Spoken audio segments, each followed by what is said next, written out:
Okay, तो थोड़ा सा कनेक्शन यहाँ पे था, ठीक है। मैं फिर से शुरू करता हूँ इस चीज़ को। तो हम लोग जो डिस्कस कर रहे थे हमारे, अच्छा we are live right, okay.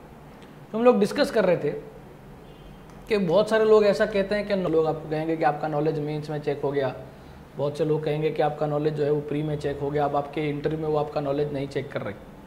तो भाई बताऊँ, ये बिल्कुल गलत धारणा है, क्योंकि आपका नॉलेज ही आपकी पर्सनैलिटी है। आपका जो नॉलेज है वही आपकी पर्सनैलिटी है।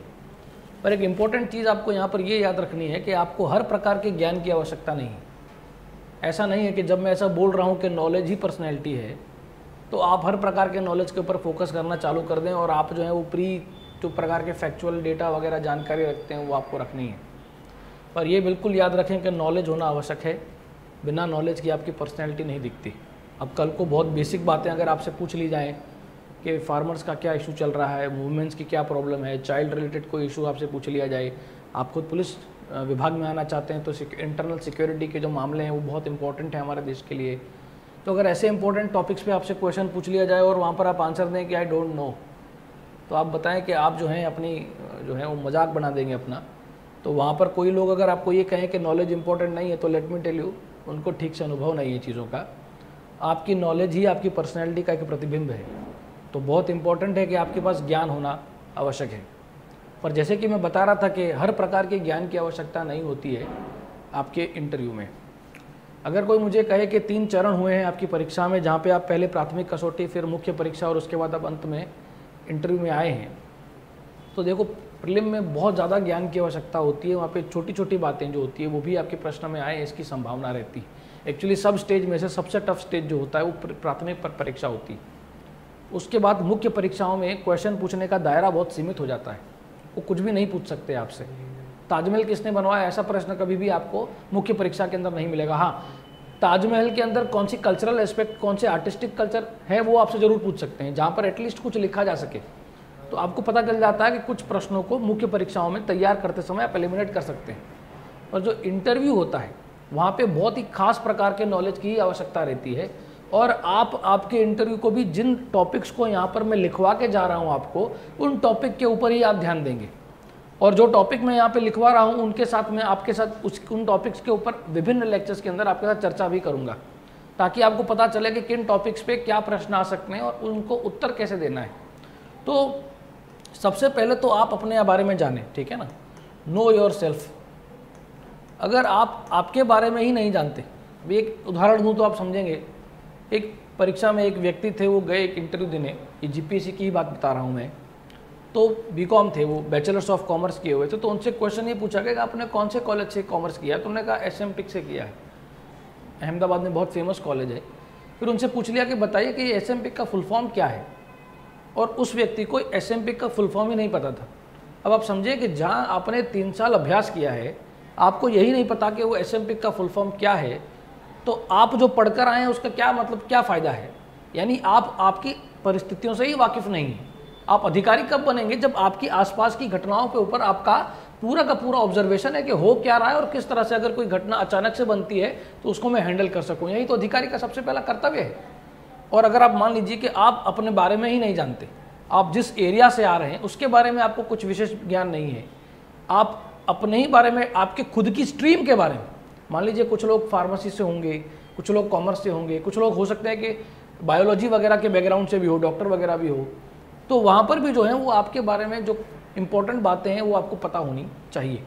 ऐसा ना हो कि आप कंप्लीटली अनअवेयर हों और उन चीज़ों के बारे में आपको कोई ज्ञान ही ना हो। जब वो पूछेंगे कि आपके बारे में बताइए, तो आप बताएंगे कि मेरा XYZ कोड है, मैंने ये एजुकेशन क्वालिफिकेशन की और मैं अब तक ये काम करता हुआ आया हूँ। तो जब आप बोलेंगे कि मैं अब तक ये काम करता हुआ आया हूँ, जब आप वर्क चीज़ें बताएंगे, 3 बातें बताएंगे, एक आपका कोड बताएंगे, नाम नहीं बताएंगे जीपीएससी के अंदर।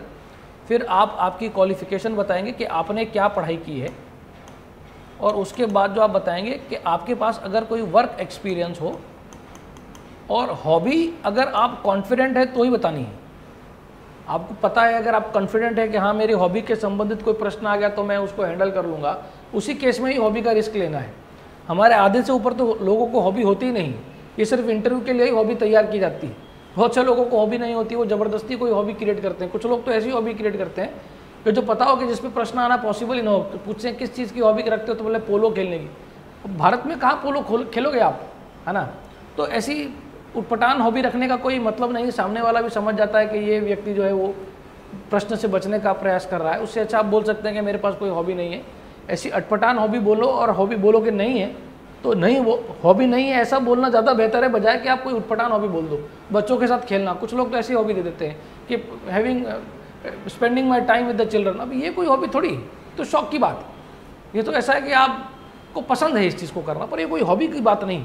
हॉबी का मतलब होता है जिसमें आपका विशेष इंटरेस्ट हो, आप वाकई में उस चीज़ के ऊपर टाइम स्पेंड करना पसंद करते हैं। वॉकिंग, अब वॉकिंग कैसी हॉबी होती है भाई, तो ये तो आम बात है, रोज़ चलने वलने की बात है। तो ऐसा कोई विशेष हॉबी अगर है आपके पास, आपका कोई इंटरेस्ट बना हुआ है चेस में, क्रिकेट में, वॉलीबॉल में, स्विमिंग में, तो आप ऐसा कुछ बता सकते हैं। इन कुछ लोग तो ऐसे भी हॉबी रखते हैं कि मुझे इंटरनेशनल इवेंट्स के बारे में जानकारी रखना पसंद है। तो ये सब हॉबीज़ हैं, रियल में है ना।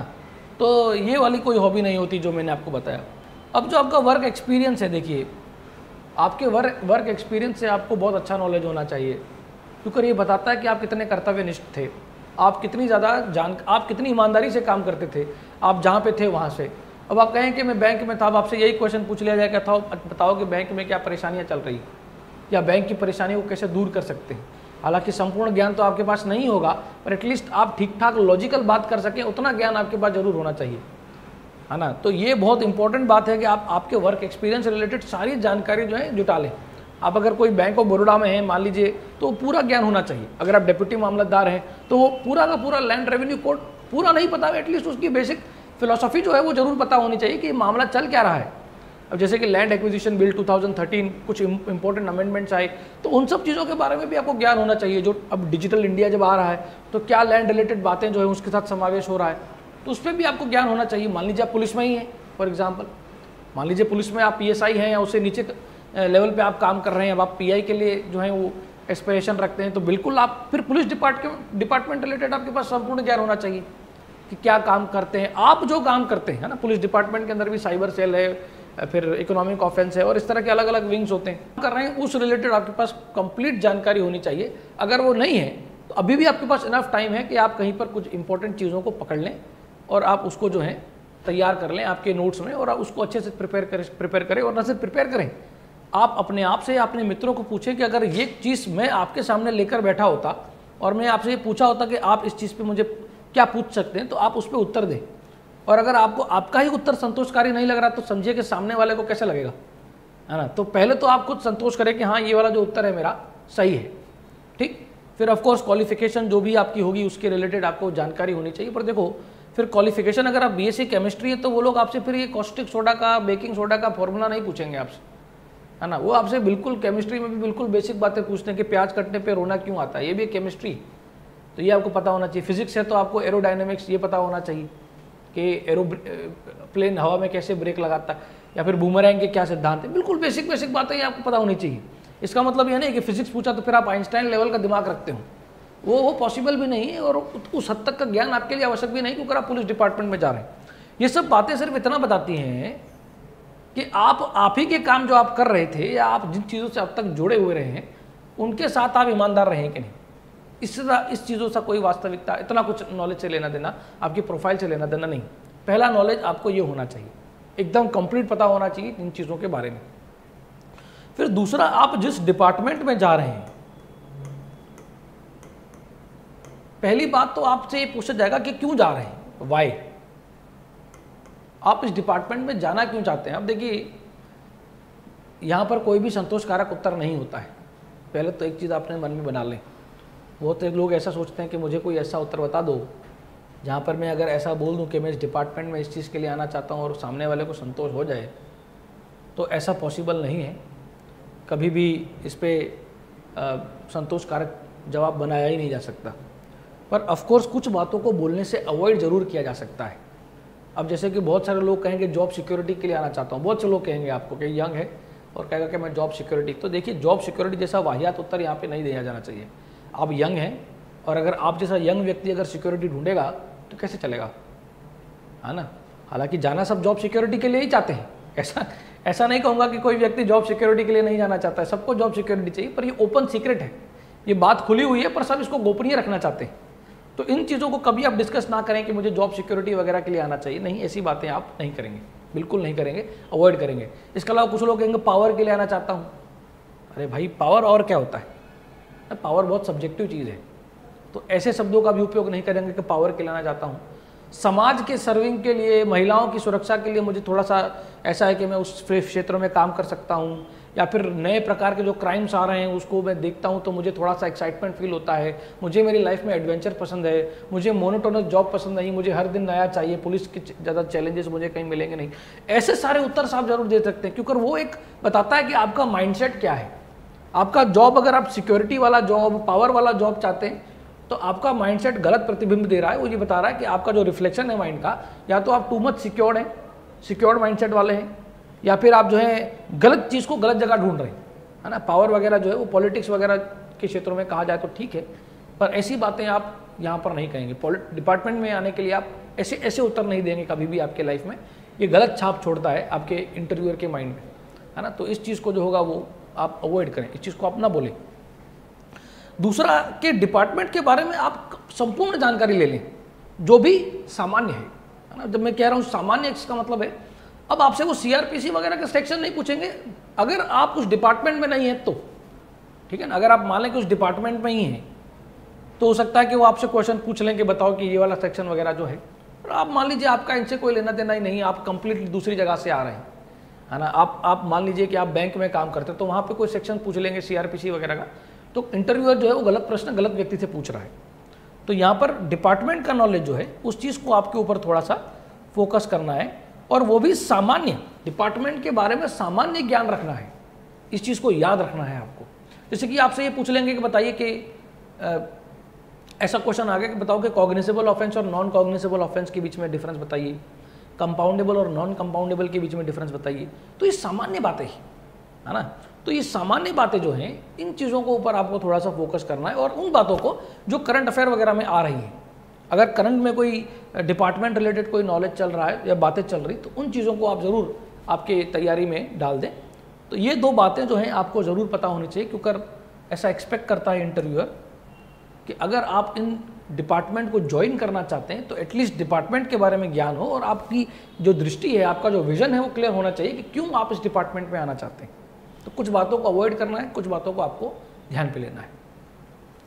अब दो ज्ञान यहाँ पर हो गए। पहला आपको मैंने बताया नो योर सेल्फ, और दूसरा मैंने आपको बताया कि डिपार्टमेंट के रिलेटेड आपको नॉलेज होना चाहिए। तो ये दो बातें जो थी वो आपको पता होनी चाहिए। अब इसके आगे अगर आपने ये दो चीज़ें तैयार कर ली एक बार, उसके बाद आपको जो चाहिए वो चाहिए कुछ स्पेसिफिक बातों पर ही आपको ज्ञान चाहिए। फिर अब आप साइंस एंड टेक पढ़ के अगर आप पहुंच गए इंटरव्यू में तो नहीं चलेगा, क्योंकि उसका कोई लेना देना नहीं है। इससे कुछ इंपॉर्टेंट एरियाज में बता देता हूं जिसके ऊपर आप विशेष ध्यान देंगे। सबसे इंपॉर्टेंट अगर किसी चीज़ पे ध्यान देंगे तो वो देंगे सोशल इश्यूज पे। जो सामाजिक जो प्रॉब्लम चल रहे हैं, चाहे वो महिलाओं के लेके हो, चाहे बच्चों को लेके हो, चाहे वो ट्रांसजेंडर्स को लेकर हो, चाहे वो ट्राइबल्स को लेकर हो, उन सब चीज़ों पे आप विशेष ध्यान देंगे। क्योंकि यही जो है, तो हम लोग जब सिविल सर्वेंट बनते हैं तो हम लोगों को इसीलिए ही एक बड़ा ओहदा दिया जाता है, एक रिस्पेक्ट दी जाती है कि हम लोग समाज में चल रही प्रॉब्लम्स को सॉल्व करने का प्रयास करेंगे। ये अगर आपसे कोई पूछे कि आप जो हैं एक सिविल सर्वेंट क्यों बनना चाहते हैं, तो उसमें समाज का एंगल आपको पहले डालना है, क्योंकि समाज है तो ही तंत्र है, तंत्र के लिए समाज है। तो अगर आप समाज को अवॉइड कर देंगे या समाज संबंधित प्रॉब्लम्स को अवॉइड कर देंगे तो नहीं चलेगा। और कई बार ऐसा होगा कि यहाँ पर आपको समाज संबंधित कोई अभिप्राय क्वेश्चन पूछा जाएगा, आपसे आपका अभिप्राय पूछा जाएगा समाज में जो प्रॉब्लम्स चल रही होंगी। तो आपको जो अभिप्राय देना है वो सरकार के बनाए गए नियमों के संलग्न होना चाहिए। आप सरकार के कायदों के विपरीत कभी भी आप अपना अभिप्राय नहीं देंगे, इस चीज़ को समझिएगा आप। अगर एक उदाहरण मुझे देने के लिए कहा जाए तो मैं आपको उदाहरण से समझा पाऊंगा। अब अगर आपसे ये पूछ लिया जाए कि जो मुस्लिम महिलाएं हैं, जो ट्रिपल तलाक के जो प्रॉब्लम चल रहा है, उसको ट्रिपल तलाक को नाबूद करने के लिए सरकार ने एक कायदा पारित किया है, क्या आपको लगता है कि सही है? अब हो सकता है कि आपकी जो मान्यता हो इसके बिल्कुल विपरीत हो सकता है कि आप मानते हो कि नहीं ऐसा नहीं होना चाहिए, है ना। हम लोग किसी के धर्म के अंदर इंटरफेयर कर रहे हैं। मान लीजिए कि आपकी मान्यता ऐसी हो सकती है, इसमें कोई बड़ी बात नहीं है, आपका ओपिनियन जो है हो सकता है कि बात से विपरीत हो, पर आपको एक चीज़ याद रखना है एक चीज़ के बारे में कि कभी भी सरकार के द्वारा बनाए गए कायदों के विरुद्ध आपको आपका अभिप्राय नहीं देना। अगर सरकार ने कोई कायदा बनाया है और आप कंप्लीटली उल्टी बात कर दें कि नहीं मेरे ख्याल से तो कायदा ही गलत है, तो आप जिस थाली में खाने जा रहे हैं उसमें छेद करने की बात कर रहे हैं, ठीक है ना। आप सरकार में लिए काम करेंगे और एक सरकार के, जब हम लोग सरकार में जाने की बात करते हैं तो वहाँ पे एक सिद्धांत आता है न्यूट्रलिटी का। जब आपने सिविल सर्विस वैल्यूज़ पढ़ी होंगी, जब आप मेंस की प्रिपरेशन कर रहे होंगे, role of civil service in democracy, वहाँ पे एक सिद्धांत आता है न्यूट्रलिटी का, है ना। उसका मतलब होता है कि जो भी प्रेजेंट डे गवर्नमेंट होगी उनके द्वारा बनाए गए कायदों को मैं ईमानदारी के साथ इम्प्लीमेंट करूंगा। हो सकता है कि मेरा अभिप्राय सरकार के द्वारा बनाए गए कायदों की कम्प्लीटली विपरीत हो, फिर भी मैं उस सरकार के उन बनाए हुए कायदों को ईमानदारी से जो होगा वो इम्प्लीमेंट करने का प्रयास करूंगा। इसी को न्यूट्रलिटी का सिद्धांत कहते हैं। और इसी चीज़ को वो सारे जो ब्यूरोक्रेट्स आपका इंटरव्यू ले रहे हैं वो अपना जीवन उसको दे चुके हैं उसी चीज़ों को लागू करने में। और अगर आप उसके विपरीत अगर अभिप्राय दे देंगे तो बताएंगे कि ये कैंडिडेट इस जॉब के लिए फिट नहीं, और फिर भी वो भी पुलिस डिपार्टमेंट में, जहाँ पे आपको कायदों का इंप्लीमेंट ही करना है, अपनी बुद्धि का उपयोग करना ही नहीं कि कायदा सही है या कायदा गलत है, वहाँ पर आप कायदे के विरुद्ध कभी बात नहीं करेंगे।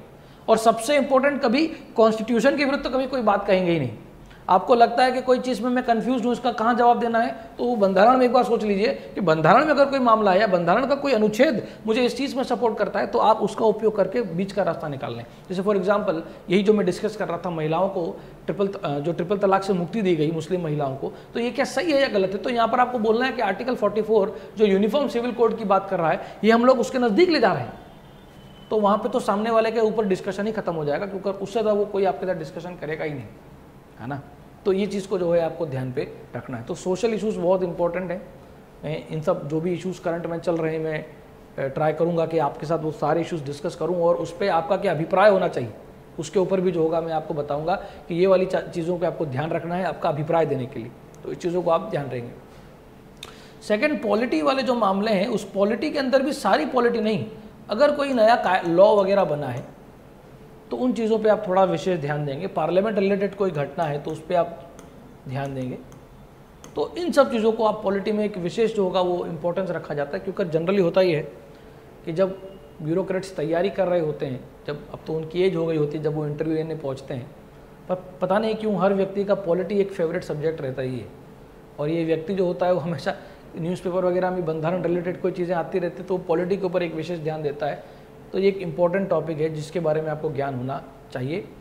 उसके अलावा कुछ इम्पोर्टेंट लॉज हैं हमारे देश में, जो ऐसा माना जाता है कि उन लोगों ने या इन कायदों ने पूरी की पूरी जो है जीवन शैली बदल दी भारतीयों की।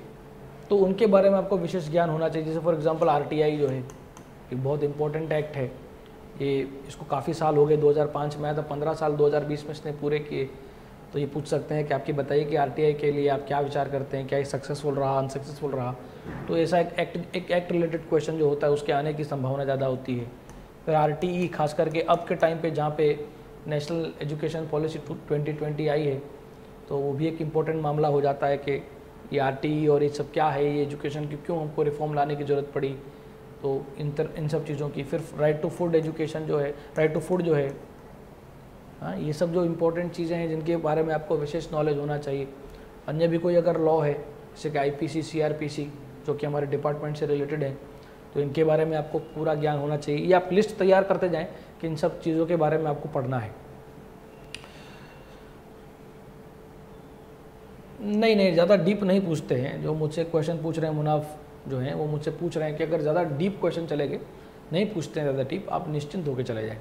जैसे कि मैं ऑलरेडी बता चुका हूँ कि ये लोग जो है वो जनरलाइज क्वेश्चन ही पूछते हैं। जैसे कि अगर आपकी डिग्री जो है वो बायोलॉजी की है फॉर एग्जांपल, तो वो कोरोना के रिलेटेड आपसे पूछ सकते हैं कि अगर कोई कोरोना पेशेंट आएगा तो आप क्या करेंगे, ऐसा कोई क्वेश्चन आपसे पूछ सकते हैं। फिर वो कोई ऐसा एकदम टेक्निकल क्वेश्चन आपसे पूछ ले मेडिकल साइंस में, तो उसकी संभावना निल है एकदम, क्योंकि सामने वाले को भी इतना ज्ञान होना चाहिए। और फिर अगर आपको लगता है कि नहीं ज़्यादा डीप चला जा रहा है, तो वहाँ पर आप कह सकते हैं कि sorry sir, this is what I know for now, degree खत्म किए टाइम हो गया है। वहाँ पर आप ऐसा बोल सकते हैं, ठीक है ना।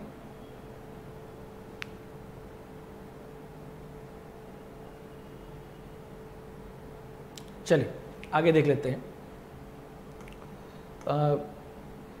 ये मैंने बताया आप इम्पोर्टेंट लॉज के बारे में, ठीक। उसके अलावा जो आपको पढ़ना है वो पढ़ना है IR, इंटरनेशनल रिलेशन, बट सारा IR नहीं।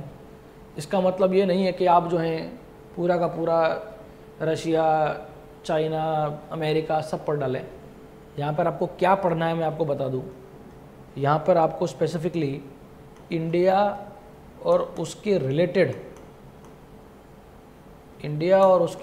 अगर कोई चीज़ें चल रही है, ठीक है ना, तो ये चीज़ों को आपको ध्यान देना है कि भारत और उसके रिलेटेड, जैसे अमेरिका के साथ हमारे रिलेशन, चाइना के साथ हमारे प्रॉब्लम्स, पाकिस्तान के साथ हमारे प्रॉब्लम्स, तो ये सारे जो प्रॉब्लम्स हैं इनके रिलेटेड आपको चीज़ों को ध्यान देना है। तो ये हो सकता है कि यहाँ से आपको ये क्वेश्चन आ जाए कि भारत और ट्रंप के चले जाने के बाद जो है भारत के रिलेशन आप अमेरिका के साथ कैसा जो है वो एक्सपेक्ट कर रहे हैं। तो क्या यह क्वेश्चन आएगा, क्या आपको लगता है कि पार्टी बदल जाने से देश के रिलेशंस बदल जाते हैं? तो ऑफकोर्स ये सारी बातें आपको ध्यान दें। ये मुझसे मुनाफ जी एक और क्वेश्चन पूछ रहे हैं कि मैंने BCom किया है और MCom स्टैटिस्टिक्स में किया है, BCom कंप्यूटर में किया है और स्टैटिस्टिक्स में किया है, तो क्या क्वेश्चन है? तो भाई कंप्यूटर तो बहुत बड़ा सब्जेक्ट है, आर्टिफिशियल इंटेलिजेंस बहुत इंपॉर्टेंट है, बिग डेटा बहुत इंपॉर्टेंट है, डीप डेटा बहुत इंपॉर्टेंट है। जब आप कंप्यूटर कहते हैं तो उस तरह से आपको चीज़ों को देखना है। फिर टैली वगैरह जो है थोड़ा इंपॉर्टेंट हो जाता है क्योंकि BCom और ये सब इंपॉर्टेंट है। फिर स्टैटिस्टिक्स में क्या पूछेंगे, तो स्टैटिस्टिक्स रिलेटेड बहुत सारे प्रॉब्लम्स ऐसे एक्सपेक्ट करके चल रहे हैं कि स्टैटिस्टिक्स में बहुत सारे प्रॉब्लम्स आ रहे हैं, जो आंकड़े जो है उन पर विश्वास लोगों का घटता चला जा रहा है। फिर नेशनल स्टैटिस्टिकल कमीशन के बारे में आपसे पूछ सकते हैं, तो ये सब आपके क्वेश्चन जो हैं स्टैटिस्टिक्स रिलेटेड हो सकते हैं। फिर खेडूत आंदोलन में पुलिस ने भूमिका बिल्कुल पूछ सकते हैं भाई। हाँ, ये जब मैं सोशल इशूज़ कराऊंगा तब मैं वहाँ पे आपके साथ डिस्कस करूँगा कि पुलिस वगैरह का रोल क्या रहा, ये हम लोग डिस्कस करेंगे बिल्कुल अपने लेक्चर्स के अंदर। एट प्रेजेंट तो मैं खाली आपको जो टॉपिक्स जहाँ पे आपको ध्यान देना है उसके बारे में आपसे चर्चा कर रहा हूँ। तो एक ये रहा IR तक।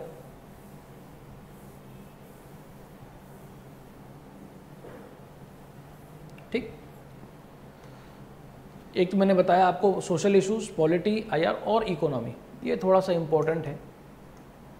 इकोनॉमी में भी सारा टेक्निकल इकोनॉमी नहीं, पर ऑफ कोर्स जो अब कोरोना के बाद इकोनॉमी बहुत ज़्यादा इम्पोर्टेंट हो गई है। उसका रीज़न है कि दुनिया भर में वैश्विक मंदी चल रही है, इवन भारत में भी लोग जो हैं बिजनेस न होने की वजह से परेशान हैं। तो ये सारे जो प्रॉब्लम्स हैं यहाँ पर आपको थोड़ा सा ध्यान देना पड़ेगा। मैकेनिकल इंजीनियर में कैसे कैसे क्वेश्चन आ सकते हैं भाई, एक तो मैंने आपको बताया कि एरोडायनेमिक्स वाला क्वेश्चन आपसे पूछ सकते हैं। फिर मैकेनिकल इंजीनियर है तो ये हाइब्रिड कार वगैरह का कंसेप्ट क्या है वो आपसे पूछ सकते हैं, ठीक है ना। तो ये सब इंपॉर्टेंट क्वेश्चन है जिस पे आपको फोकस करके चलना है। फिर अब क्या लगता है कि ये भारत स्टेज 6 आने के बाद क्या लगता है मैकेनिक एक कार के अंदर क्या चेंजेस करने पड़ते हैं। फिर डीजल इंजीनियरिंग और पेट्रोल कार में क्या है और भाव बढ़ने से क्या लगता है किस तरह से है। फिर हाइड्रोजन को क्यों एक आइडियल फ्यूल माना जाता है, क्या लगता है कि हम लोग हाइड्रोजन कार के कितना नज़दीक हैं। तो आप मैकेनिकल इंजीनियर है तो इस तरह से आपके प्रश्न मैं एक्सपेक्ट कर रहा हूँ। अगर मैं पैनल में बैठा होता तो इस प्रकार के प्रश्न जो है मैं आपसे पूछ सकता था, एकदम जनरलाइज, ऐसा कुछ नहीं जो आपको भयंकर लगे, ठीक है ना। देखिए इकोनॉमिक्स में नहीं पूछेंगे वो आपसे, वो इकोनॉमिक्स जो शब्द है ना वो गलत है। मुझे बहुत से लोग कहते हैं इकोनॉमिक्स, अगर मैंने इकोनॉमिक्स लिखा है वो इकोनॉमी पूछते हैं। देखिए ये याद रखें, वो आपसे इकोनॉमिक्स नहीं पूछते हैं, वो आपसे इकोनॉमी पूछते हैं। अब इकोनॉमिक्स और इकोनॉमी के बीच में ये अंतर है, अगर आपको इकोनॉमिक्स कहा जाएगा तो इकोनॉमिक्स का मतलब होता है कि आप रॉबिन्स डेफिनेशन रटें, आप लॉ, सप्लाई और लॉ के बीच के सिद्धांतों का पढ़ें, फिर आप मार्जिनल यूटिलिटी रिटर्न क्या होता है वो पढ़ें। तो ये सब चीज़ें आपसे नहीं पूछते। भारत के अर्थतंत्र में जो वास्तविक परेशानियाँ चल रही हैं उन परेशानी से संबंधित आपसे प्रश्न वो लोग पूछते हैं, ठीक है ना। अच्छा, फिर मेरे इंटरव्यू का एक्सपीरियंस बताऊं यूपीएससी में, तो वो थोड़ा अलग ही है। आपको पीआई में इतना डीप हो जाके नहीं पूछते हैं, यूपीएससी वाले थोड़े अलग पैटर्न पे जाते हैं। उनका ज़्यादा करके जो कंसर्न होता है वो सोशल इश्यूज़ का रहता है यूपीएससी में। पीआई में जो होता है वो जनरली वो लोग आपको पुलिस, सोशल, पॉलिटी, इकोनॉमी, इन सब एरिया से आपको प्रश्न पूछते हैं। आप साइंस एंड टेक निगलेक्ट कर सकते हैं, कोई परेशानी नहीं, कम्प्लीटली वहाँ पे करंट अफेयर आपको परेशान नहीं करेगा, है ना। यहाँ पर एक और इम्पॉर्टेंट चीज़ है जिस पे आपको फोकस करना है, सिक्योरिटी। अगर सिक्योरिटी रिलेटेड कोई प्रॉब्लम आए, जैसे महिलाओं की सिक्योरिटी एक इम्पॉर्टेंट विषय आ गया, तो फिर नक्सल एरिया में क्या प्रॉब्लम है वो आप कैसे टैकल करेंगे वो पूछ लेंगे। कई बार आपसे सिचुएशन बेस्ड क्वेश्चन पूछ लेते हैं, ठीक है ना। तो जैसे कि मुझसे ये पूछ रहे हैं, एक मेरे से पूछ रहे हैं जैसे कि मेरे इंटरव्यू का एक्सपीरियंस में बताऊं, तो मेरे इंटरव्यू में तो नहीं पूछा था, पर मैं एक जगह पे एक मॉक इंटरव्यू देने गया था और जनरली ये क्वेश्चन आपसे ज़रूर पूछते हैं। क्वेश्चन ये पूछा था मेरे से कि अगर मान लीजिए कि आप एक ज़िले के एसपी हैं, एक बड़े अधिकारी हैं, वरिष्ठ अधिकारी हैं, और आप जो है कुछ लोगों को पकड़ कर लेकर आए हैं जो कि गुंडागर्दी कर रहे थे, और गुंडागर्दी करते हुए जब आपने उनको पकड़ा तब आपसे पकड़ने के बाद तुरंत आपको ऊपरी अधिकारी जो है वो फ़ोन करते हैं कि आप उनको छोड़ दें, और बात जो है वो होम मिनिस्टर तक पहुंच गई है और होम मिनिस्टर भी चाहता है कि आप छोड़ दें, तो आप क्या छोड़ देंगे क्या? ऐसा क्वेश्चन मुझसे पूछा था। वो पूछा था कि आप क्या करेंगे, छोड़ेंगे नहीं तो आप क्या करेंगे?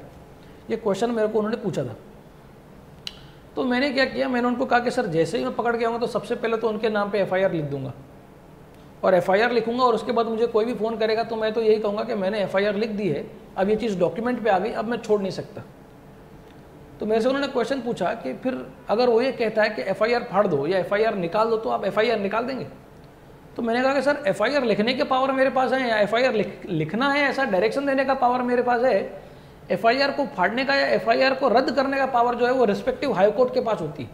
किसी भी राज्य के हाईकोर्ट के पास ये पावर होता है कि FIR को क्वैश करना है। मैं इंडिविजुअल लेवल पे जो है FIR क्वैश नहीं करवा सकता, तो मेरे हाथ बन जाए, यही चीज़ मैं ऊपरी अधिकारियों को समझाऊंगा कि सर मेरे हाथ बंद गए, मुझे पता नहीं था, मैंने उनको इस तरह से FIR लेकर डॉक्यूमेंट पे लाकर अब मैंने बंद कर दिया। तो उन्होंने मुझसे ये क्वेश्चन पूछा कि फिर आप FIR के पीछे क्यों आप जो है शरण ले रहे हैं? आप डायरेक्टली उनको बोल दें कि मैं बहुत ही नैतिक हूँ और मैं जो है ऐसे काम नहीं करता। तो मैंने उनको ये जवाब दिया, हालांकि बहुत उनको अच्छा भी लगा। मैंने ये आंसर दिया कि सर प्रैक्टिकल एडमिनिस्ट्रेशन अलग बात है, थियरी एडमिनिस्ट्रेशन अलग बात है। यहाँ पर कई बार हमको हमारे ऊपरी अधिकारियों के साथ कोऑर्डिनेशन बनाते हुए ऐसा व्यवहार करना पड़ता है कि उनको भी बुरा ना लगे और हमारा कर्तव्य भी निपट जाए। तो इस तरह का कुछ आपको आंसर सोचना पड़ेगा, जहाँ पे आप हाईली आइडियलिस्टिक, बहुत उच्च मात्रा में आदर्शवादी बनने का जब आप प्रयास करते हैं, तो मेरे ख्याल से वो थोड़ा सा ऐसा लगता है कि ये व्यक्ति को फेंकने की आदत है, तो ऐसा काम ना करें। हाँ, ये मेरा आपको सुझाव रहेगा व्यक्तिगत तौर पे, ठीक है ना। हाँ, सिंघम का सीन टाइप भी था, बिल्कुल इस तरह से ही आंसर देना है आप, ठीक है ना। इलेक्ट्रिकल इंजीनियरिंग को PI के साथ कैसे लिंक कर सकते हैं? भाई बहुत सारे इलेक्ट्रिकल रिलेटेड ऑफेंस होते हैं, जैसे मान लीजिए कि कहीं पे आग वाग लग गई, ठीक है, और वहाँ पर आप गए और आपसे पूछा गया कि सुसाइड केस है कि किसी व्यक्ति को जानबूझ के मारा गया है, इस जहाँ पे जो है इस तरह का माहौल क्रिएट करके, तो आप फॉरेंसिक वगैरह का जो है इलेक्ट्रिकल इंजीनियर को जोड़ के अब आपका आंसर दे सकते हैं। वायरलेस पुलिसिंग वगैरह जो उपकरण वगैरह जो यूज़ करते हैं, वहाँ पर भी इस नॉलेज का इस्तेमाल होगा। फिर ट्रैफिकिंग जो सिग्नल वगैरह है वो भी और कुछ नहीं, इलेक्ट्रिकल इंजीनियरिंग है, तो यहाँ पर भी मैं ट्रैफिक वगैरह के जो मेरा नॉलेज है बेस्ट यूज़ करके ट्रैफिक मैनेजमेंट में या सिग्नल के टाइमिंग्स वगैरह को भी ध्यान पे रखें। तो इस तरह से आप आपका ज्ञान जो होगा वो इसका यूज़ कर पाएंगे, ठीक है ना। तो मैंने बताया आपको, ठीक है ना, जो चीज़ें मैंने आपको बताई, ठीक। फिर इंडियन इकोनॉमी एंड प्लानिंग, हमारे देश की प्लानिंग के बारे में तो अब तो कोई प्लानिंग कमीशन जैसा कुछ रहा नहीं। आज पॉलिसी है बिल्कुल कि नीति आयोग पॉलिसी फ्रेमिंग में है, Amrit policy, digital India, make in India.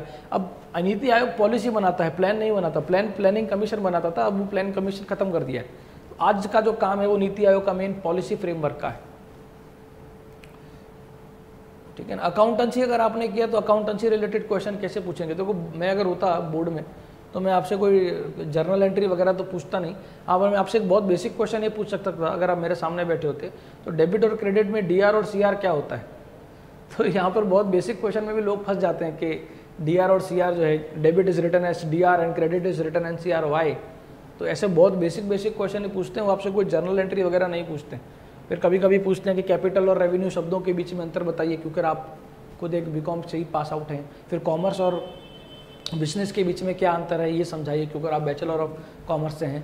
तो इस प्रकार के फिर ये पूछेंगे आपसे कि इंडेस क्या है ना, इंडियन अकाउंटिंग स्टैंडर्ड्स जो इंडेस जिसे कहा जाता है, बहुत न्यूज़ में चल रहा है, वो क्या है, अकाउंटिंग स्टैंडर्ड्स किसको कहते हैं। तो इस प्रकार के जो बेसिक प्रश्न हैं, है ना, अगर वो भी कोई BCom किया हुआ व्यक्ति अगर बैठा हुआ है तो इस प्रकार के क्वेश्चन जो है वो आपसे पूछ सकेगा। बाकी journal entry, balance sheet, profit and loss account, ऐसा डीप में जाके वो आपसे क्वेश्चन नहीं पूछते, उसकी आप चिंता ना करें, ठीक। मैंने बताया मैकेनिकल इंजीनियरिंग को आप ट्रैफिक मैनेजमेंट में इसका बहुत बेहतरीन यूज़ कर सकते हैं। अगर कोई एक्सीडेंट वगैरह हुआ है और आप मैकेनिकल इंजीनियरिंग जानते हैं, तो एक्सीडेंट को आप वहाँ पे किसने किस तरह से जो होगा, किस एंगल पे जो है एक्सीडेंट हुआ है, किसकी गलती है, ये सब आप आपकी रिपोर्ट वगैरह में भी अपने मैकेनिकल इंजीनियर का जो है नॉलेज यूज़ कर पाएंगे। करंट इंडियन इकोनॉमी रिलेटेड क्या क्या क्वेश्चन आ सकते हैं, मैं इकोनॉमी को पूरा ही समझाऊंगा, जो इंपॉर्टेंट इशूज़ हैं, जो मैंने यहाँ पे टॉपिक्स लिखे थे, security, social issues, economy, polity, इन सब IR वगैरह के इशूज़ को मैं अपने क्लास में डिस्कस करने वाला हूँ, जो कि इंपॉर्टेंट इशूज़ हैं, उस पर हम लोग चर्चा करेंगे। तो मैं उन चीज़ों को आज नहीं ले रहा, ठीक है ना। टीचर्स कोर्स आपको पीआई में कैसे काम आएगा भाई? टीचर एक बहुत इंपॉर्टेंट व्यक्ति होता है, उसका काम जो होता है पब्लिक स्पीकिंग का होता है, और एज ए पीआई मेरा बहुत बार आएगा कि मैं पब्लिक स्पीकिंग में जाऊंगा, मेरे नीचे वाले स्टाफ को मोटिवेट करूंगा। कई बार हो सकता है कि मेरा उपयोग ट्रेनिंग सेंटर्स वगैरह में भी हो सके, कराई वगैरह में भी मेरा उपयोग हो सके। तो बिल्कुल मेरा नॉलेज जो है, मेरी टीचिंग एक ऐसी स्किल है जिसका तो बहुत ज़्यादा इंपॉर्टेंस है भाई, है ना। तो ये सब आप नॉलेज दे सकते हैं, ठीक है। 2016 में आपने फिजिक्स किया, तो देखो ऐसा नहीं है कि आप ऐसा बोल दें कि कम्प्लीटली इग्नोर कर दो, है ना। इग्नोर करना, ऐसा बोलना सही नहीं है, टू बी वेरी फ्रैंक। हाँ, बेसिक फिजिक्स का ज्ञान आप जरूर ले लें। जैसे कि मैंने बताया कि जो आपके आम तौर पे जो जुड़ी हुई जो चीज़ें हैं, जैसे कि रॉकेट ऊपर कैसे जाता है, जीएसएलवी पीएसएलवी के बीच में क्या डिफरेंस है, उनके माइंड में इतना ही आता है, वो कंप्लीट फिजिक्स का नॉलेज नहीं रखते हैं। आप निश्चिंत हो जाएं, है ना। फिर जैसे कि लार्ज हाइड्रोजन कोलाइडर है, वो क्या ढूंढ रहा है, क्योंकि करंट अफेयर में बात है कि उसमें फिर इलेक्ट्रॉन, न्यूट्रॉन और ये उसके नीचे कौन सी चीज़ें आती हैं एटम में, तो क्वार्क्स किसको बोलते हैं, फिर पॉजिट्रॉन क्या है। तो ये सब जो चीज़ें हैं जो कि बहुत ही न्यूज़ में थोड़े से हटके हैं, डार्क मैटर किसको बोलते हैं, डार्क एनर्जी किसको बोलते हैं, जो कि फिजिक्स रिलेटेड टर्म्स हैं, है ना। ये सब चीज़ों को आप थोड़ा सा प्रिपेयर करें प्लीज़। प्रीलिम्स के लिए कोई स्पेसिफिक स्ट्रेटेजी एट प्रेजेंट हम लोग इंटरव्यू के लिए मिले हैं, तो मैं इस चीज़ को अवॉइड करूंगा। प्रीलिम के लिए मैं आपको कहूँगा कि क्वेश्चन ज़रूर प्रैक्टिस करें, ज़्यादा से ज़्यादा क्वेश्चन आप प्रैक्टिस करें, ताकि आपको इतना अच्छा जो है अनुभव हो जाए क्वेश्चन सॉल्व करने का कि बिना नॉलेज के भी आप क्वेश्चन को टैकल करना सीख जाएँ। आपको अभी ऐसा लगेगा कि बिना नॉलेज के आप कैसे टैकल करते हैं, नॉलेज एक सीमा तक आपको काम लगता है, उसके बाद आपकी प्रैक्टिकल अप्रोच या प्रैक्टिकल स्किल जो होती है वो आपको बहुत काम लगती है।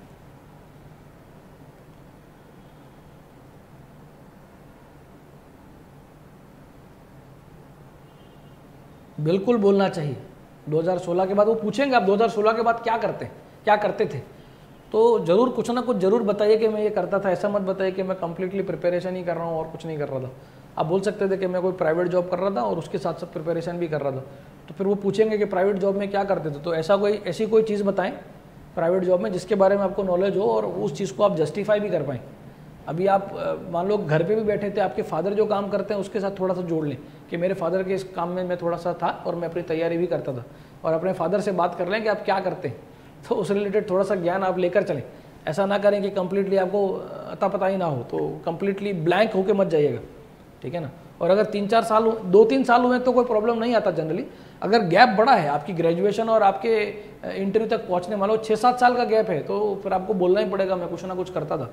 आप ऐसा नहीं बोल सकते कि 6-7 साल में आराम से घर पे मजे के बैठा था, कुछ नहीं करता था, 6-7 साल में तैयारी करता था। तो ये अनप्रोडक्टिव यूथ जो है, ऐसा जो है उनको सिंबलाइज देता है, तो ऐसा ना करें, ऐसा जवाब नहीं देना आपको, ठीक है ना। आप अभी टीचर हैं, 11th-12th के कॉमर्स पढ़ा, तो बस कॉमर्स रिलेटेड क्वेश्चन आपको पूछेंगे कि कॉमर्स रिलेटेड जो है बताओ, क्योंकि आजकल तो कॉमर्स का बहुत चल रहा है। जीएसटी वगैरह थोड़ा पूछ सकते हैं आपसे कि पहले के सिस्टम और जीएसटी के बीच में क्या डिफरेंस है, क्योंकि उसके अंदर टैक्सेशन वगैरह के भी जो कंसेप्ट हैं वो आ जाते हैं। करंट का जो कॉमर्स एप्लीकेशन है वो आपको थोड़ा सा देख लेना है, करंट का जो कॉमर्स का एप्लीकेशन है, फिर इस तरह से आपसे क्वेश्चन पूछ सकते हैं। अच्छा, आपने बी.फार्म किया, दवाइयाँ तो हर जगह इस्तेमाल होती हैं भाई, ये तो नॉलेज जो आपको रहेगा दवाइयों का। मान लो कि कोई विक्टिम है, फॉर एग्जांपल आप कई स्तर पे पहुँचे हैं जहाँ पे विक्टिम घायल है, तो आपको पता चलेगा कि कौन सी दवाई देनी है भाई। तो आपका जो नॉलेज है वो फिजूल थोड़ी, अब आप आपके नॉलेज को यूज़ कर सकते हैं। फिर आपको पता रहेगा कि कई बार किस केमिकल को छिड़कने से क्या परिणाम आता है, जैसे कि आप कोई फॉरेंसिक वगैरह में गए हैं तो भी आपको पता चलेगा, तो ये आपका नॉलेज बहुत काम का रहेगा, ठीक है ना। तो इन सब चीज़ों का आप आंसर दे पाएंगे वहाँ पे। अच्छा, इंजीनियरिंग छोड़ के पुलिस डिपार्टमेंट में क्यों आना चाहते हैं, तो उसका आंसर बहुत सिंपल है कि मैं इंजीनियरिंग जो फील्ड है वहाँ पे मैं कहीं ना कहीं डिससेटिस्फाइड हूँ, और मेरा जो रीच है मेरी इंजीनियरिंग फील्ड में वो कुछ लिमिटेड लोगों तक ही है। मैं बहुत कुछ ही लोगों के जीवन को इम्पैक्ट कर सकता हूँ, पर जब मैं एक पुलिस ऑफिसर बनता हूँ तो मैं बहुत से लोगों के जीवन को जो है प्रभाव डाल सकता हूँ, और मैं प्रयास करूँगा कि उनके जीवन में सकारात्मक प्रभाव डाल के उनके जीवन को बेटर बनाऊँ, ठीक है ना। तो इस तरह का कोई उत्तर जो है आप जरूर दे सकते हैं।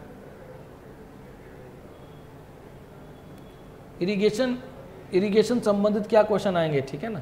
इरिगेशन रिलेटेड तो यही आएगा कि भाई क्यों भारत में आज़ादी के बाद अब तक उसके बाद इरिगेशन बढ़ा ही नहीं। जो आज़ादी के टाइम पे था उसके बाद थोड़ा बहुत ही बढ़ा है, उसके बाद इरिगेशन की फैसिलिटी में कोई बढ़ोतरी नहीं हुई। फिर जो नए नए प्रकार के इरिगेशन आ रहे हैं, स्प्रिंकल, ड्रिप इरिगेशन, तो ये सब क्या है ना। फिर उसके अलावा इरिगेशन संबंधित अभी हाइड्रोपोनिक्स, एरोपोनिक्स, ऐसे नए प्रकार के भी जो हैं वो चीज़ों का उपयोग करके ये लोग खेती वगैरह कर रहे हैं। तो ये इसके बारे में आपको ज्ञान थोड़ा सा ले लीजिए, है ना। फिर सरदार सरोवर जो योजना है अपनी, तो उसमें क्या प्रॉब्लम्स हैं, वो कहाँ, उसके बेनिफिट्स कहाँ तक पहुँचे हैं, तो वो देख लीजिएगा। और नर्मदा के हाइट, डैम के बारे में हाइट, विड्थ, लेंथ सब देख लीजिएगा आप इस चीज़ के बारे में, क्योंकि कभी कभी ये लोग फैक्चुअल डेटा भी पूछ लेते हैं। मेरे कुछ स्टूडेंट्स का अनुभव रहा है कि ऐसे क्वेश्चन उनसे पूछ लिए गए थे। फिर मेधा पाटकर वगैरह के बारे में देख लीजिए कि क्यों विरोध कर रहे हैं, क्या है। फिर एक यहाँ पर एक नैतिक क्वेश्चन ये आता है कि क्या आपको सही लगता है कि एक डैम बना के बहुत से लोगों को हम जो है स्थानांतर करवा देते हैं, माइग्रेट करवा देते हैं, उनका स्थान चेंज करवा देते हैं, तो क्या ये बात सही है, गलत है? ऐसे कोई क्वेश्चन आपसे पूछेंगे, है ना। तो इस चीज़ के बारे में थोड़ा सा देख लीजिएगा। चलिए, ये आप मेंस वगैरह और प्री वगैरह के क्वेश्चन यहाँ पे ना पूछे, आप इंटरव्यू रिलेटेड कोई क्वेश्चन रहता है मुझसे पूछे। मेंस वाले जो होंगे फिर हम कभी दूसरे सीरीज वगैरह में मिलेंगे तो हम लोग वहाँ पे उस चीज़ की चर्चा करेंगे, ठीक है ना।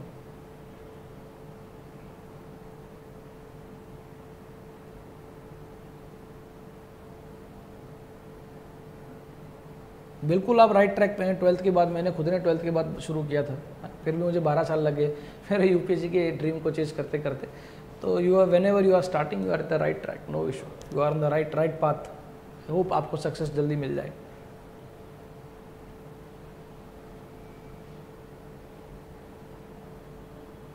चलिए, मुझे लगता है कि प्रश्न जो है यहाँ पे समाप्त हो रहे हैं लोगों के, ठीक है।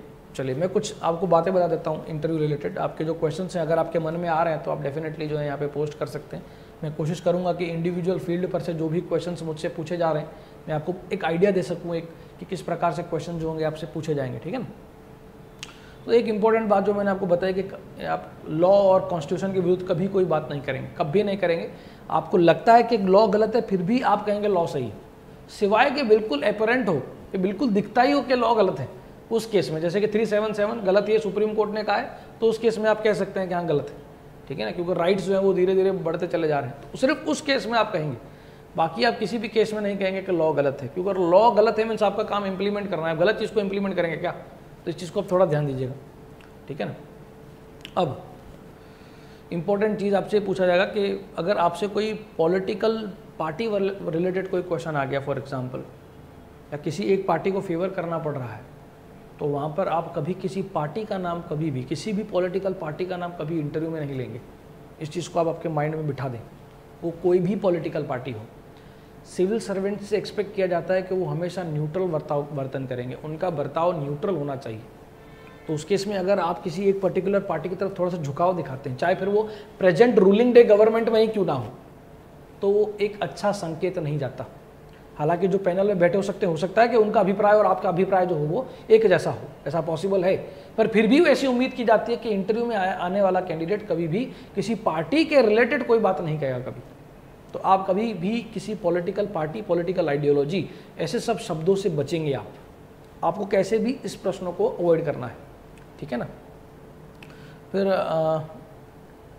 अच्छा, पीआई के फ़र्ज क्या होते हैं, तो पीआई के फ़र्ज मुख्यतः लॉ को इम्प्लीमेंट करने के होते हैं, उसके नीचे के स्टाफ को मोटिवेट करना, सुपरवाइज करना होता है। तो ये कुछ इंपॉर्टेंट पीआई के फ़र्ज होते हैं। पर फिर भी मैं समझता हूँ कि ज़्यादा करके जो लोग टेक्निकल डिपार्टमेंट में कुछ अनुभव लेकर आए हैं वो आपको मुझसे बेहतर बता पाएंगे कि पीआई के एग्जैक्ट क्या ड्यूटीज़ होती हैं। इन जनरल तो यही होती हैं कि वो अपने ऊपर वाले अधिकारियों को अपने एरिया में होने वाली सारी घटनाओं के बारे में सूचित करता है, अपने नीचे वाले स्टाफ के ऊपर सुपरविजन रखता है, मोटिवेट करता है, लॉ एंड ऑर्डर को मेंटेन करता है, हाँ, पब्लिक के साथ रेपो बनाता है, पब्लिक रिलेशन ऑफिसर भी है वो अपने स्तर पे, स्टेशन के स्तर पे। तो ये सब इंपॉर्टेंट बातें जो हैं वो पब्लिक पीआई की रहती है। फार्मिंग आप हॉबी में कह सकते हैं अगर आपको संपूर्ण नॉलेज है, पर आप एक बार फार्मिंग शब्द का उपयोग करेंगे फिर उसके बाद याद रखिएगा कि फार्मिंग रिलेटेड सारा ज्ञान आपको होना चाहिए, खातर वगैरह के बारे में, ऑर्गेनिक फार्मिंग किसको बोलते हैं, तो ये सब नॉलेज भी आप रखिएगा, है ना। फार्मिंग बहुत बड़ा शब्द है। अच्छा, आप पहले कंप्यूटर में थे। अच्छा, आप टीचर कहाँ पर हैं मुनाफ जी? आप जो हैं टीचर किस चीज़ में टीचर हैं? आप कौन सा सब्जेक्ट पढ़ाते हैं? खेडूत मैं समझाऊंगा, खेडूत मैं हम पूरा सोशल इशूज़ आपके साथ डिस्कस करूंगा, आप टेंशन ना लें। एट प्रेजेंट मैं ज्ञान नहीं दे रहा आपको, एट प्रेजेंट मैं सिर्फ एक इंटरव्यू का ओवरऑल गाइडेंस दे रहा हूँ, नॉलेज दूंगा मैं डेफिनेटली, उस चीज़ की आप टेंशन ना लें। आपके इंटरव्यू रिलेटेड जो क्वेश्चन एक्सपेक्ट कर रहा हूँ करंट अफेयर में से, उसको मैं आपके साथ डिस्कस जरूर करूंगा।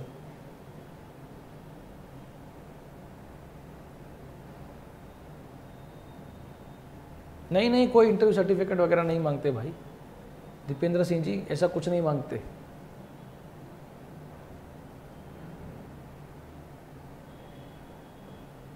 चार साल आपने रिसोर्स कहाँ वेस्ट किए भाई? आपने आपको उस ज्ञान का उपयोग करेंगे ना एक बार गवर्नमेंट में जुड़ने के बाद। वेस्ट कैसे हुआ? वेस्ट तो तब होता कि जब मैं इसको छोड़ के कम्प्लीटली कहीं प्राइवेट वगैरह में चला जाता। मेरी इंजीनियरिंग और ये सरकार में आने के बाद तो मैंने कोई भी प्रकार का ज्ञान लिया है, क्योंकि सरकार का जो रोल है वो ऐसा कोई एस्पेक्ट या ऐसा कोई डायमेंशन बाकी नहीं है जहाँ गवर्नमेंट टच नहीं करती। समझिए, गवर्नमेंट जो है उसका होराइजन बहुत बड़ा है, और वहाँ पे मेरे पास जो भी नॉलेज होगा उसका कहीं ना कहीं तो उपयोग होगा ही। इसीलिए तो गवर्नमेंट में एक बैचलर डिग्री का ही एक मापदंड रखा हुआ है। ऐसा नहीं चाहते कोई पर्टिकुलर स्ट्रीम से आए। मेरे द्वारा लिया गया नॉलेज मैं कहीं भी बैठूंगा मुझे काम आएगा सरकार में, ठीक है ना।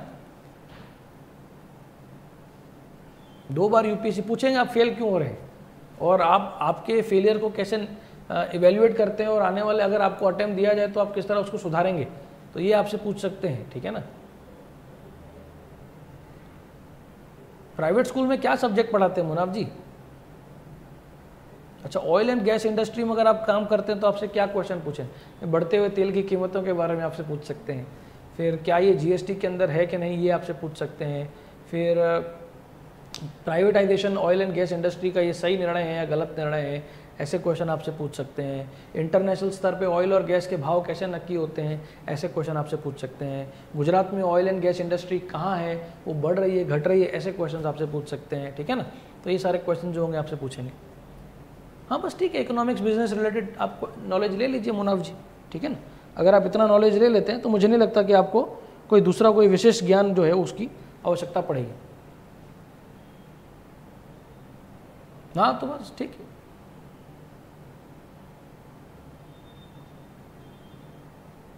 बैकअप क्या? नहीं भाई, ऐसा मैं यूपीएससी का बैकअप पीआई रख रहा हूँ, ऐसा जवाब नहीं देना है। बैकअप देखो, किसी भी संस्था को ऐसा व्यक्ति कभी नहीं चाहिए होता है जो कि शॉर्ट टाइम में सर्विस छोड़ के चला जाए, क्योंकि किसी भी संस्था का जो एम्प्लॉय होता है वो उसका रिसोर्स होता है, उसका एसेट होता है। तो कभी भी कोई संस्था जब आपको रिक्रूटमेंट देती है तो वो मान के चलती है कि लंबा टाइम हमारे साथ रहेगा। तो अगर आपको पूछेगा कि यूपीएससी वगैरह का भी क्या इंटरेस्ट है, तो आपको ऐसा जवाब बनाइए जिसमें आप पीआई को बैकअप ना रखें। एक चीज़ आपके मन में एकदम क्लियर रखें भाई। और ये जो ऊपर के अधिकारी होते हैं ना, वो इस चीज़ से चिढ़ते हैं कि कोई दूसरी तैयारी करेगा और आज हमारी संस्था में आया है। उसका बहुत बड़ा रीज़न ये है कि उनको पता है कि आगे चल के छुट्टियाँ मांगेगा कि मेरे को छुट्टी दो, मुझे तैयारी करनी, मुझे छुट्टी दो, मुझे तैयारी करनी। ऐसे आंसर से आप बचें, या इसका कोई सटीक आंसर बनाएं जिसका आप एटलीस्ट एक अच्छे से जवाब दे पाएँ जो दोनों तरफ सेटिस्फाई हो। आपकी नज़र में पुलिस की इमेज का क्या व्यू है? भाई पुलिस तो बहुत पॉजिटिव काम कर रही है। हमेशा उत्तर ये देना है, भले आपका व्यक्तिगत अभिप्राय या आपके नज़दीक के व्यक्तियों का अभिप्राय कुछ भी हो, आप जिस डिपार्टमेंट में आ रहे हैं वो व्यक्ति सही काम कर रहा है, ये आपके मन में पहले छवि क्लियर होनी चाहिए, एकदम क्लियर होनी चाहिए। और एक्चुअली वाकई में पुलिस का काम बहुत पॉजिटिव है। हालांकि ओवरबर्डन है पुलिस जितनी भले संख्या है उनके पास, उनके मुकाबले उनके ऊपर लोड काफ़ी ज़्यादा है। इसलिए कभी कभी हो सकता है कि उनका जो वर्तन हो या वो कई बार पहुँच ना पाती हो। शायद उनकी ड्यूटी है, वो समझते भी हैं, वो करना भी चाहते हैं पुलिस वाले ऐसा काम। बिल्कुल पुलिस एकदम पॉजिटिव। कोरोना में तो उनके क्या कहने भाई, कितना अच्छे से उन्होंने जो इस चीज़ को मेंटेन किया है, उसमें तो पुलिस का रोल तो पॉजिटिव है ही। उनका बल जो है वो संख्या कम होने की वजह से कई बार वो अपने उनको दिए गए फ़र्ज की तरफ कभी कभी वो न्याय देने से चूक जाते हैं। उसकी वजह से शायद पब्लिक उनको एक नेगेटिव लाइट में देखने शुरू करती है। बाकी police is doing a really very wonderful job. इस चीज़ के मन में आप क्लियर रख दें, देयर इज़ नो डाउट कि पुलिस कभी कुछ जो है, हो सकता है कि एक दो कहीं ऐसे लोग मिल जाएं जिनकी वजह से छवि खराब हो। बाकी overall police department is doing a very positive job. You have to keep that in mind. Even I am not saying as a interview perspective, I am saying it in reality police जो है वो बहुत positive काम करती है। Police में pressure कैसे tackle करें? भाई देखो, पुलिस में प्रेशर तो रहेगा ही, 100% रहेगा। और मैं पहले ही अपने माइंडसेट से हूँ कि मुझे पुलिस में प्रेशर रहेगा और मैं इसको हैंडल करने के लिए जो होगा वो बिल्कुल रेडी रहूँगा। इसके लिए कई बार होगा कि मैं मेडिटेशन और योगा वगैरह जैसी चीज़ों की तरफ आगे जाऊँगा, ताकि जो मेरा स्वास्थ्य भी ठीक रहे और मैं प्रेशर भी हैंडल कर सकूँ।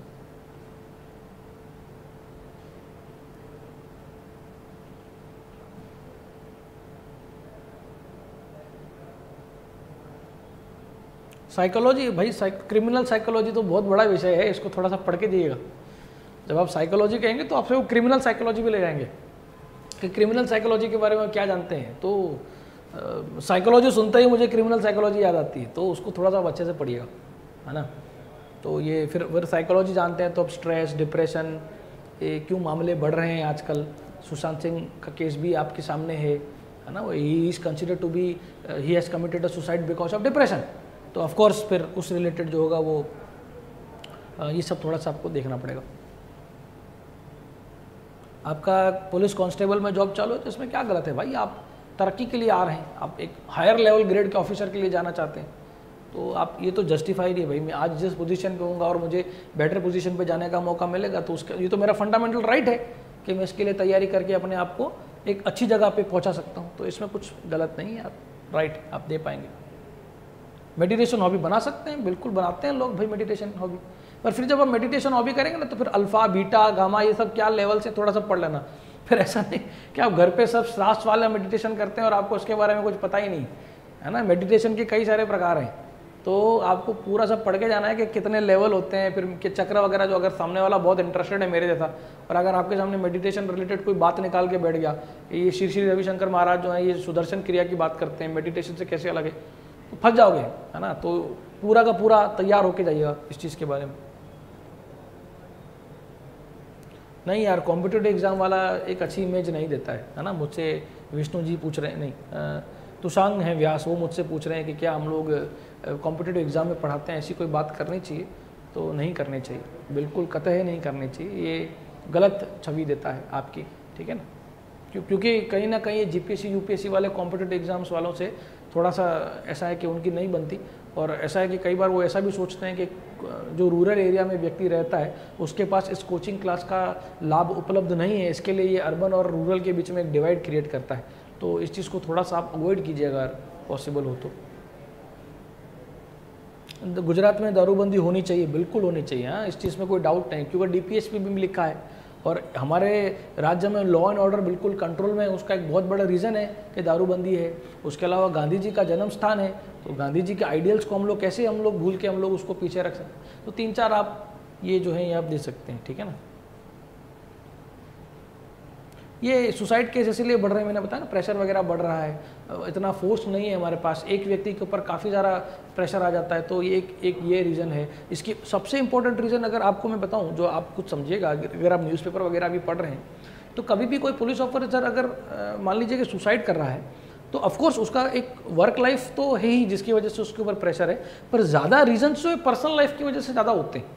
तो इस चीज़ को आप हमेशा ध्यान रखिएगा। अगर आप वहाँ पे ये कोट कर दें और सामने पुलिस ऑफिसर बैठा है तो इसको अप्रिशिएट करेगा कि ये पुलिस ऑफिसर्स के माइंडसेट को समझता है।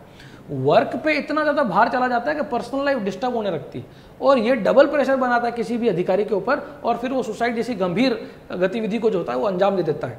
तो इस चीज़ को आपको समझना है कि वर्क लाइफ बैलेंस डिस्टर्ब होता है ओवरलोड की वजह से, और ये बहुत बड़ा रीज़न है कि स्टाफ अंडर स्टाफ्ड है पूरा डिपार्टमेंट। एक बार जब स्टाफ आ जाएगा और उसके बाद जो होगा ये प्रॉब्लम को सॉल्व करना ईजी हो जाएगा। Answer should be short to the point, जितना पूछा है उतना ही, क्योंकि आप जो पूछेंगे उसी में से सवाल बनाएगा, ठीक है ना।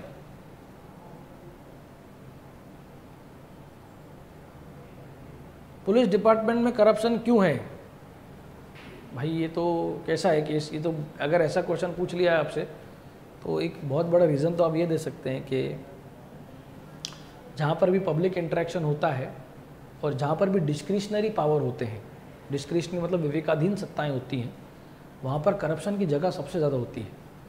और पुलिस के पास काफ़ी डिस्क्रिशनरी पावर्स हैं, डिस्क्रिशनरी मतलब विवेकाधीन सत्ताएं, तो इसीलिए ये करप्शन को कहीं ना कहीं जन्म देता है।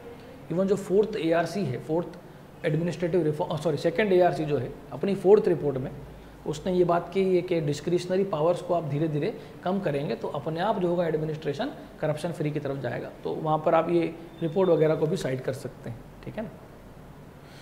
पुलिस में वीकली हॉलीडे होना चाहिए, बिल्कुल होना चाहिए भाई। प्रकाश सिंह बादल कमेटी ने भी इसी चीज़ के बारे में कहा है। तो जितने भी कमेटी बनाई है तो उन्होंने वीकली हॉलीडे के बारे, कर्नाटका में तो है एक्चुअली, तो वहाँ का मॉडल आप कहीं ना कहीं गुजरात में भी इम्प्लीमेंट कर सकते हैं, देख लीजिएगा, ठीक है। हाउ टू, ये प्रैक्टिस से आएगा प्रकाश चौधरी जी। हाँ, आप जब तक जो है आप प्रैक्टिस नहीं करेंगे, हो सकता है कि पहली बार जब आप कोई मॉक इंटरव्यू देने जा रहे हैं, आपके मित्रों के साथ कुछ डिस्कशन कर रहे हैं, तो पॉसिबल है कि शायद आप आई कांटेक्ट ना बना पाएँ, पूरी संभावना है। पर आप धीरे धीरे जैसे जैसे प्रैक्टिस करते जाएंगे वैसे वैसे आपको दिखता जाएगा।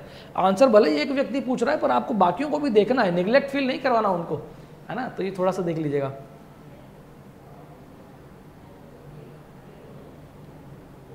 IT नो यूज पुलिस, कैसे यार, पुलिस तो आजकल तो पूरा का पूरा डिजिटलाइजेशन होने लगा है, जहाँ पे कितने सारे क्रिमिनल्स तो हैं या तो कितने तरह क्राइम जो है वो कम्प्लीटली IT रिलेटेड हो रहा है। जैसे मान लो कि खुद पुलिस वाले भी जो है, पुलिस डिपार्टमेंट भी जो है, कहीं ना कहीं इसको IT ऑनलाइन FIR ले लीजिए, फिर CCTN crime and criminal tracking network, फिर जो जुडिशरी है ई-कोर्ट का कंसेप्ट आता चला जा रहा है, तो वहाँ पर भी जो पुलिस का काम होगा कोर्ट से जो रिलेटेड होगा वो IT रिलेटेड हो जाएगा।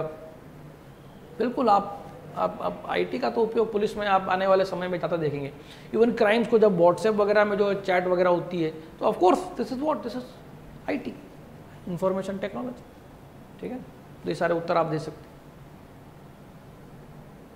हाँ बिल्कुल, पुलिस पब्लिक रिलेशन जो है वो बिल्कुल बढ़ाना चाहिए। इसमें कम्युनिटी पुलिसिंग का एक बहुत अच्छा कंसेप्ट है केरला सरकार का, गुजरात में भी इसको इम्प्लीमेंट किया जा रहा है, जहाँ पर जो मोहल्ला जो होते हैं उनके साथ जो पुलिस ऑफिसर PI लेवल के खास करके एक रैपो बना के चलते हैं, उनके एरिया में क्या क्राइम्स हो रहे हैं, कोई अगर घटना घटती है तो वो उनके साथ एक रैपो बना के चलते हैं, किसी सोसाइटी के चेयरमैन के साथ, कोई एसोसिएशन के साथ। तो होता क्या है कि उनके प्रॉब्लम्स मतलब अगर बढ़े और एक बड़ा विद्रोह हो या बड़ा कोई घटना घटे तो एटलीस्ट एक बफर की तरह काम करता है पुलिस डिपार्टमेंट। PI सुन के उस प्रॉब्लम को सॉल्व करने, मान लीजिए आप एक विस्तार में हैं जहाँ पर विस्तार में महिलाओं के साथ कुछ ज़्यादा घटनाएं घट रही है जो कि सही नहीं है, तो वहाँ के एरिया का जो चेयरमैन या कोई अगर कोई एल्डर व्यक्ति होगा वो आके पुलिस डिपार्टमेंट, जब पुलिस डिपार्टमेंट उनके साथ कम्युनिटी पुलिसिंग करेगा तो बताया जाएगा कि हमारे एरिया में ये प्रॉब्लम बढ़ रहा है। तो PI लेवल का जो अधिकारी है, जो SP लेवल का अधिकारी है, उस एरिया पे विशेष ध्यान देगा और उनके प्रॉब्लम्स उस लेवल तक ना बढ़ जाए कि पब्लिक जो है वो रोड पे आ जाए, उसको वहीं पे खत्म करना जाएगा। और पब्लिक की जानकारी आपको मालूम पड़ेगी कि किस एरिया में किस प्रकार के क्राइम हो रहे हैं, कितना डिप्लॉयमेंट ऑफ फोर्स कहाँ पे बढ़ाना है, कहाँ पे घटाना है, ये सब आप जो होंगे वो कम्युनिटी पुलिसिंग से कर सकते हैं, जिसको पुलिस पब्लिक रिलेशनशिप भी कहते हैं। गुजरात टूरिज्म रिलेटेड पूछ सकते हैं कि आपको क्या लगता है कि पुलिस का टूरिज्म का मतलब टूरिज्म बढ़ाने में पुलिस का कोई रोल है? तो बिल्कुल है, क्योंकि टूरिज्म हमेशा वहाँ पर आता है जहाँ पर लॉ एंड ऑर्डर बहुत अच्छा होता है। जनरली कोई भी ऐसा एरिया जहाँ पे लॉ एंड ऑर्डर थोड़ा सा डिस्टर्ब्ड है, वहाँ पे टूरिस्ट जाना पसंद कम करते हैं या नहीं जाते। तो अगर आप एज ए पुलिस ऑफिसर अगर आप आपके विस्तार में अगर आपको कोई ऐसा विस्तार दे दे, फॉर एग्जांपल कच्छ वगैरह में अगर आप पोस्टेड है और वहाँ पर अगर आप जो है लॉ एंड ऑर्डर को कंट्रोल में रखते हैं, तो ऑफकोर्स आपके एरिया में जो होगा वो टूरिस्ट ज़्यादा आएंगे, इकोनॉमी जो होगा वो बूस्ट करेगा। तो ऐसा कोई क्वेश्चन जो होगा वो आपसे पूछ सकते हैं। अगर कोई पॉलिटिकल मेंबर जो है आपको प्रेशर डाले कोई इलीगल वर्क के लिए, तो आप, मैंने बताया था कि आप डॉक्यूमेंट्स पे जाएंगे और डॉक्यूमेंट्स को तो वो भी मना नहीं कर सकता है। तो जो भी होगा I will document it, I will never do it undocumented. Undocumented अगर कुछ हो जाता है तो वहाँ पर आपके ऊपर प्रेशर ज़्यादा बढ़ जाता है। डॉक्यूमेंट अगर आप सब चीज़ों का पेपर वगैरह बनाते हैं तो it becomes very difficult. Police union नहीं होना चाहिए क्योंकि ये कॉन्स्टिट्यूशन विरुद्ध है ना। मैंने आपको बताया था कि कॉन्स्टिट्यूशन के विरुद्ध कोई बात नहीं करनी। इवन जब आप आर्टिकल 19 मेरे ख्याल से डी है, article 19 clause 1 sub clause D, जहाँ पर एसोसिएशन बनाने का अधिकार दिया गया है, वहाँ पर स्पष्ट शब्दों में लिखा गया है कि अपवाद में पुलिस और आर्म्ड फोर्सेस वगैरह रहेंगे जिनके पास ये एसोसिएशन या यूनियन बनाने का पावर नहीं रहेगा, है ना। तो यहाँ पर आप इस क्वेश्चन में आप कॉन्स्टिट्यूशन के एक आर्टिकल का उपयोग जरूर कर सकते हैं, तो ध्यान दीजिएगा।